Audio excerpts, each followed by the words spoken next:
On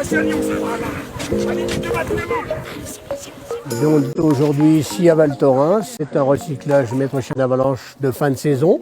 Ça veut simplement dire que pour les maîtres chiens d'avalanche, eh bien, c'est une formation continue. C'est comme un entraînement de skieur. S'il veut bien passer dans les compétitions, il faut qu'il soit affûté lors de la préparation. Alors aujourd'hui, on a travaillé avec des chiens opérationnels où des ensevelissements étaient faits à la machine pour neutraliser au maximum les odeurs d'ensevelissement qu'on ferait à la pelle. On essaie de mettre en place des scénarios qui se rapprochent le plus possible d'une avalanche réelle. Chaque équipe avait pour paramètre à observer lors de l'arrivée sur l'avalanche, de faire une analyse de la situation pour que l'ensemble de l'avalanche soit prospecté le plus rapidement, le plus efficacement possible, et puis d'amener le chien à la découverte pour optimiser bien sûr sa récompense et pouvoir continuer le travail qu'il a réalisé. Oui, ça c'est un bon chien ça. Oui, oui, ça.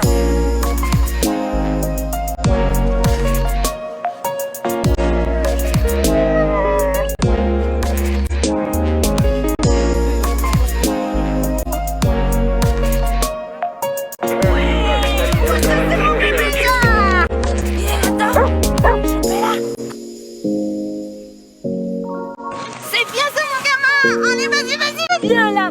Ouais. Allez, gamin. Allez, gamin, tu te vas. Allez, viens là. Allez, viens là. Oh, ouais, tu veux que je t'aide? Le conducteur a l'habitude de lire son chien et le chien a l'habitude de lire son chien qu'il connaît. C'est une complicité et cette osmose dans l'action permet des résultats probants. Le chiot, il est pris généralement petit dès qu'il est sevré. Et on fait une préformation avec une éducation de base jusqu'à l'âge d'environ 1 an et demi, âge auquel le chien et le conducteur participent à un stage de finalisation qui dure 2 semaines et qui permet d'aboutir à l'obtention d'un brevet.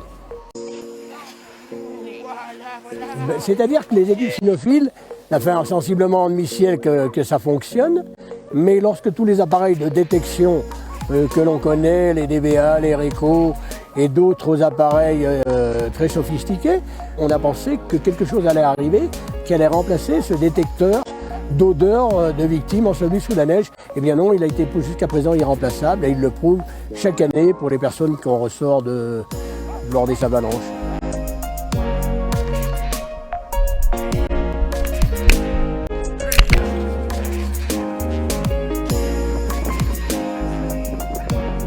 On peut dire merci à ces chiens qui sont fantastiques parce que, quelles que soient les difficultés du climat et les difficultés rencontrées dans la vie de tous les jours, ils répondent présents tout le temps et je crois que c'est une grande récompense pour nous qui sommes ici. On peut dire aussi que la meilleure des avalanches, c'est quand même celle où on ne se fait pas prendre parce que les chances de survie sont